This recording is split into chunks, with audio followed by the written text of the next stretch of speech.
Voilà. Voilà. Ok. Donc, comme on avait prévu, à partir de ce lundi, le suivant et le dernier, c'est-à-dire pendant 3 lundis, jusqu'à Hanouka, on va aborder les halachot Hanouka, comme on le fait tous les ans. Et on consacre toujours le premier shiur donc, de ces halachot Hanouka à une sorte d'introduction un petit peu sur la fête de Hanouka, sur l'aspect historique, l'aspect moral de la fête de Hanouka, quel moussard qu'on peut en retenir, etc. Et puis quelques détails techniques. Tout d'abord, il faut resituer un petit peu les événements historiquement parlant.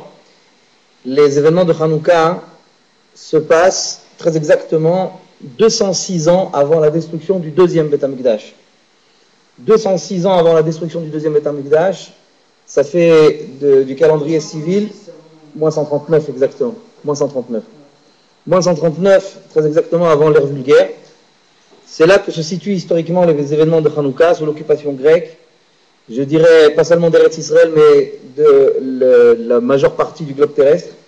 La plupart des endroits du monde étaient occupés par les Grecs, par la civilisation grecque, et Eretz Israël y compris. Quel était le but des Grecs?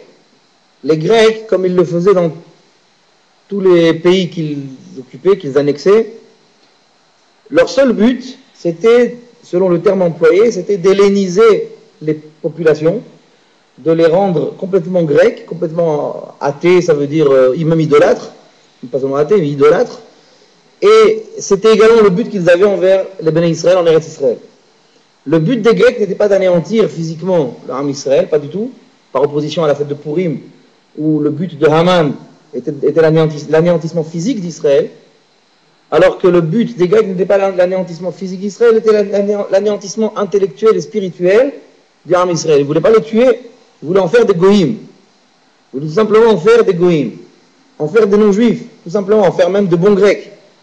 C'était ça leur but, c'était pas qu'ils disparaissent physiquement, au contraire. Et on sait très bien que les Grecs ont commencé par imposer 3 décrets. Ils ont imposé 3 décrets sur l'Arme Israël. Dorénavant, il est interdit de pratiquer la Brit Mila. Dorénavant, il est interdit d'observer Shabbat. Et dorénavant, il est interdit d'observer les Rashi Chodashim, les jours de Rosh Chodesh. Et pourquoi chacun de ces 3 décrets? Pourquoi avoir choisi Shabbat, Mila et Rosh Chodesh? La Mila, on sait très bien que c'est l'empreinte, le sceau royal, le sceau d'appartenance à Hachem que chaque Ben Israël porte en sa chair, porte sur lui. Ça veut dire plus proche que son propre corps, il n'y a pas. Ça veut dire que l'individu voit sur lui-même quelque chose qu'il ne peut pas nier, c'est son appartenance à Hachem, son appartenance à la Torah, son appartenance à Am Israël. Eh bien, les Grecs, c'est-à-dire, on va commencer déjà par là, eh bien, on va abolir la Mila, on va leur interdire de faire la brise Mila, ils vont déjà s'éloigner progressivement de l'idée qu'ils appartiennent à Hachem et qu'ils appartiennent à Am Israël.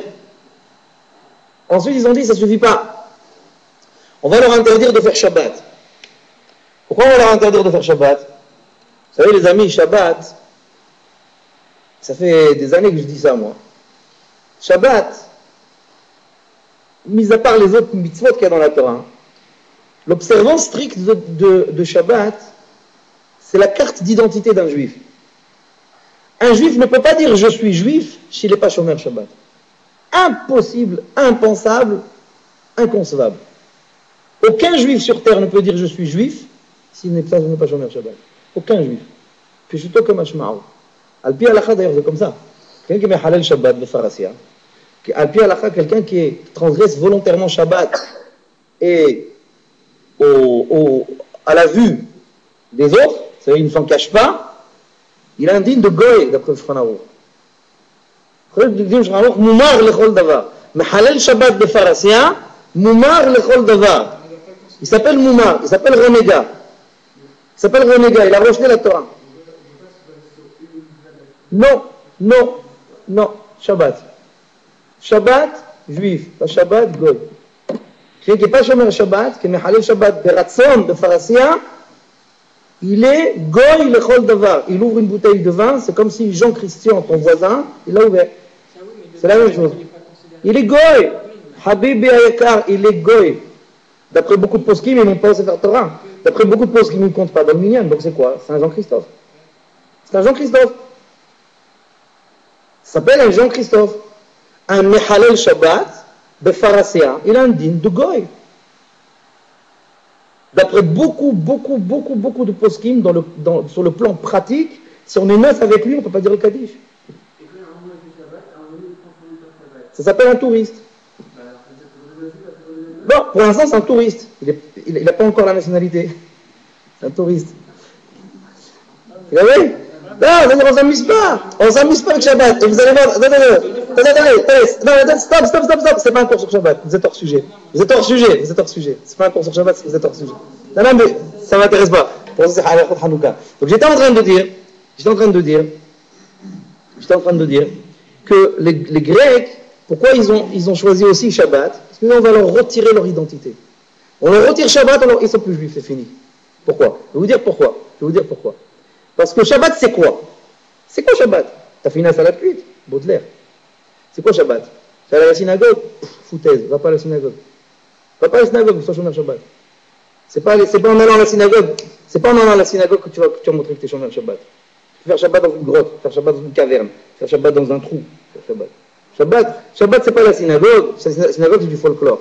La synagogue, tout ça, c'est du luxe. Tout ça, c'est en plus. Tu veux faire Shabbat, va pas à la synagogue si tu veux, c'est pas grave. D'ailleurs, des fois, vous ne pouvez pas aller à la synagogue faire Shabbat. Parce que à la synagogue, on apprend le contraire. Mais bon, quelqu'un qui fait Shabbat, c'est quelqu'un qui fait quoi concrètement? Alors, vous allez voir, 2 points à la ligne, on va analyser. On va analyser c'est quoi un chômeur Shabbat. Parce qu'on va analyser d'abord c'est quoi Shabbat. Shabbat, c'est quoi? D'où ça vient Shabbat? Shabbat, ça vient de Ma'aseh Bereshit. Shabbat, ça vient de la création du monde. Au Bayom HaShevi'i, Shabbat va nafash. Le Hachem a créé le monde en 6 jours, et le 7e jour, il n'a rien fait. C'est-à-dire quoi? Alors, les baudelairiens, ils disent, il s'est reposé. Ok, dans les 18 mètres. C'est quoi il n'a rien fait? C'est qu'il a créé le repos.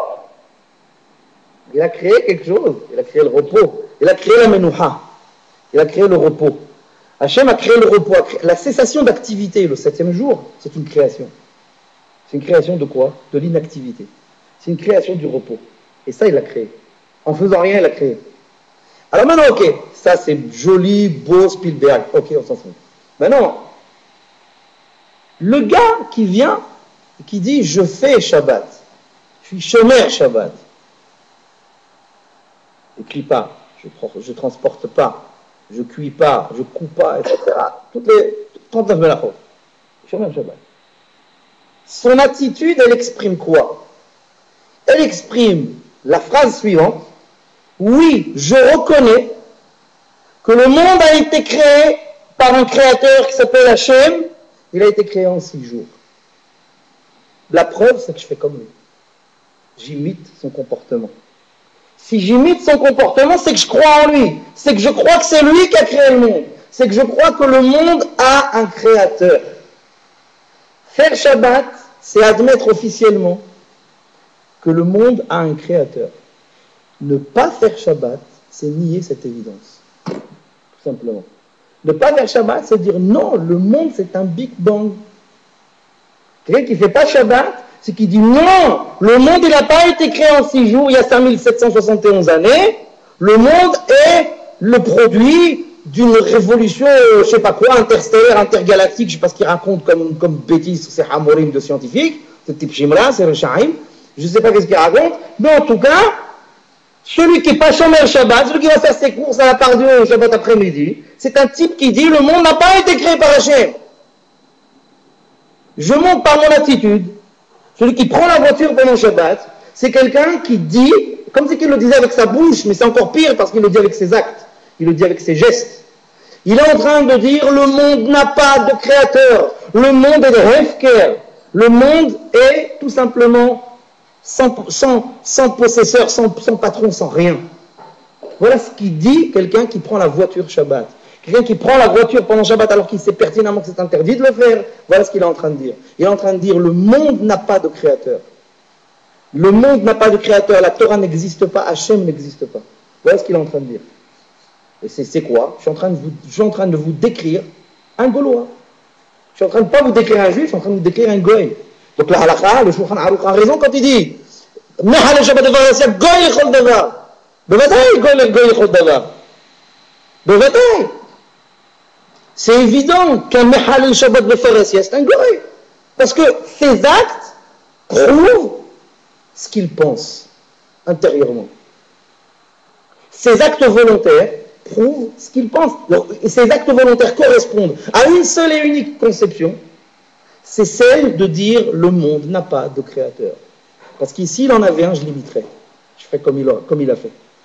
Donc celui qui est Shomer Shabbat cherche à imiter Hachem. Celui qui est Mehalel Shabbat cherche à dénier l'existence d'Hachem. Et donc les Grecs, voilà ce qu'ils ont voulu faire. Ils ont voulu extirper cette émouna du juif. On leur retire Shabbat, donc on leur retire la émouna, la conception que le monde a un créateur. On leur retire ça d'eux. Et petit à petit, ils vont arriver à ne plus y croire. Et on en fait de parfaits goïms. Voilà ce que le monde grec, voilà ce que le monde grec a voulu faire.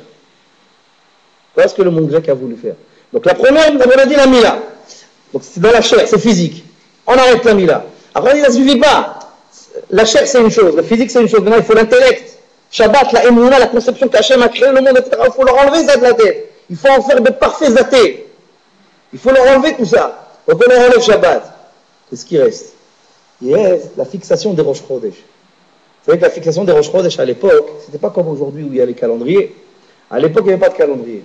À l'époque, la fixation du Rosh Chodesh était définie, était déterminée par la foi du témoignage de deux témoins qui venaient officiellement témoigner au Sanhedrin à Yerushalayim qu'ils avaient vu la pleine lune et tel jour, à tel moment, à telle heure, ils subissaient un véritable interrogatoire en bonne et due forme pour savoir si tout ce qu'ils disaient était vrai. Et en fonction de leur foi, la foi de leur témoignage, on fixait 15 jours plus tard, la pleine lune c'est le 15 du mois, 15 jours plus tard on fixait le Rosh Chodesh. Donc les jours de Rosh Chodesh étaient à l'époque fixés par la seule et unique décision du Sanhedrin. Maintenant les Grecs ils veulent dire on arrête, on abolit la fixation des Rosh Chodesh. Interdit, c'est interdit de fixer Rosh Chodesh. Pourquoi? On voulait les paumer, on voulait les perdre. Parce que quelqu'un qui ne sait pas quand est-ce que c'est Rosh Chodesh, il ne sait pas quand est-ce que c'est Pessah. S'il ne sait pas quand est-ce que c'est Pessah, il va manger du Hametz à Pessah. Quelqu'un qui ne sait pas quand est-ce que c'est Rosh Chodesh, il ne sait pas quand c'est Yom Kippour, il va manger à Yom Kippour. Etc. Vous enlevez Rosh Chodesh, il n'y a plus de judaïsme, Bichlal. Tout le calendrier ici, il n'existe plus. Les fêtes, les événements du calendrier n'existent plus. Et c'est fini. Qu'est-ce qui reste après tout ça? T'enlèves la Mila, t'enlèves Shabbat, t'enlèves tous les événements du calendrier. Qu'est-ce qui reste? Il ne reste plus rien. Il ne reste plus rien.